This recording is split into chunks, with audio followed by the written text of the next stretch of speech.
મહાનુભાવશ્રીઓ, અધિકારીગણશ્રી અને આ સ્ટેજને શોભાયમાન કરતા મારા વડીલશ્રીઓ, માતૃશ્રી અને બહેન, હું બધાના નામ નહીં લઉં કારણ કે સમયનો અભાવ છે અને સમય ઘણો થઈ ગયો છે અને એક કાર્યક્રમથી બહાર પણ જવાનું છે.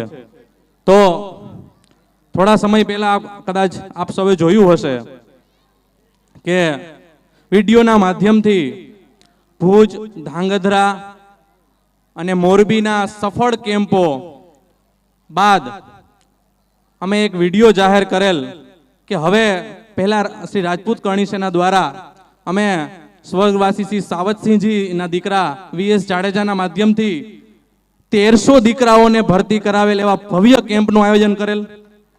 અત્યાર સુધી આ 1310 દીકરાઓ આ કેમ્પના માધ્યમથી ભરતી થયા છે. ત્યારે અમે વિડીયોના માધ્યમથી હવે સર્વે સંસ્થાઓને લઈ અને એક ભવ્ય કેમ્પનું આયોજન કરવા જઈએ છીએ. ત્યારે એક વિડીયોના માધ્યમથી મેં જણાવેલ, ત્યારે મને સૌ પ્રથમ ધ્રોલ તાલુકાના આરડી જાડેજા સાહેબનો મને ફોન આવેલ કે સાહેબ આ કેમ્પ અમારા ભાયાતમાં કરો. એકવાર જોરદાર તાલીઓથી વધાવો સાહેબ, બહુ અઘરી વસ્તુ છે આ કેમ્પ. આર્થિક સહાય ને ઘણા બધા કઠિન પરિશ્રમથી આ કેમ્પો થતા હોય છે, જેમાં દીકરાઓનું ભવિષ્ય ઉજ્જવળ થતું હોય છે. ત્યારે હું અહીંયા પધાર્યો 2 દિવસ પહેલા, ત્યારે મને પ્રદ્યુમનસિંહજી વડીલ શ્રી કહીશ, કારણ કે મારા સ્વર્ગવાસી નાના સાહેબ શ્રી ભારતસિંહજીના ખાસ મિત્ર અહીંયા તે મુસાહિબ તરીકે ફરજ બજાવતા. એટલે મને એમને કીધું કે આ કેમ્પ કરો, આર્થિક, માનસિક ને સામાજિક રીતે અમે અહીંયા ઉપસ્થિત છીએ, તમારે કોઈ ચિંતા કરવાની જરૂર નથી, આપ આ કેમ્પને આગળ ધંપાવો.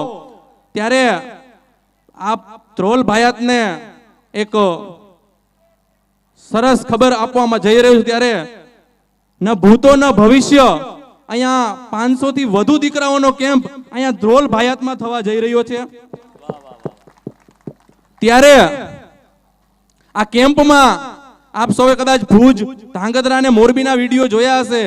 ના માત્ર કેમ્પ, શિક્ષણ ક્ષેત્રે એક અતિ ઉત્કૃષ્ટ કામગીરી આ ભાયાતમાં થવા જઈ રહ્યા છે. ત્યારે મને ખૂબ ગૌરવ છે કે હું 10 વર્ષ જામનગરની બોર્ડિંગમાં ભણેલ ને આજે મને અહીંયા મોકો મળે છે આ કેમ્પ કરવાનો. ત્યારે આપ સૌને વિનંતી કરું છું કે આપની ફરજ રૂપે ઘર ઘર સુધી આપના દીકરાઓથી એક દીકરો અહીંયા પહોંચાડો. અહીંયા પહોંચાડી અને એમને કંઈક નવું આપવું એ અમારી ફરજ રૂપે કંઈક નવું શીખીને જશે એવી આશા સાથે આપ સૌને એક જાડેજાના ભાણુભા તરીકે, સમાજના દીકરા તરીકે અને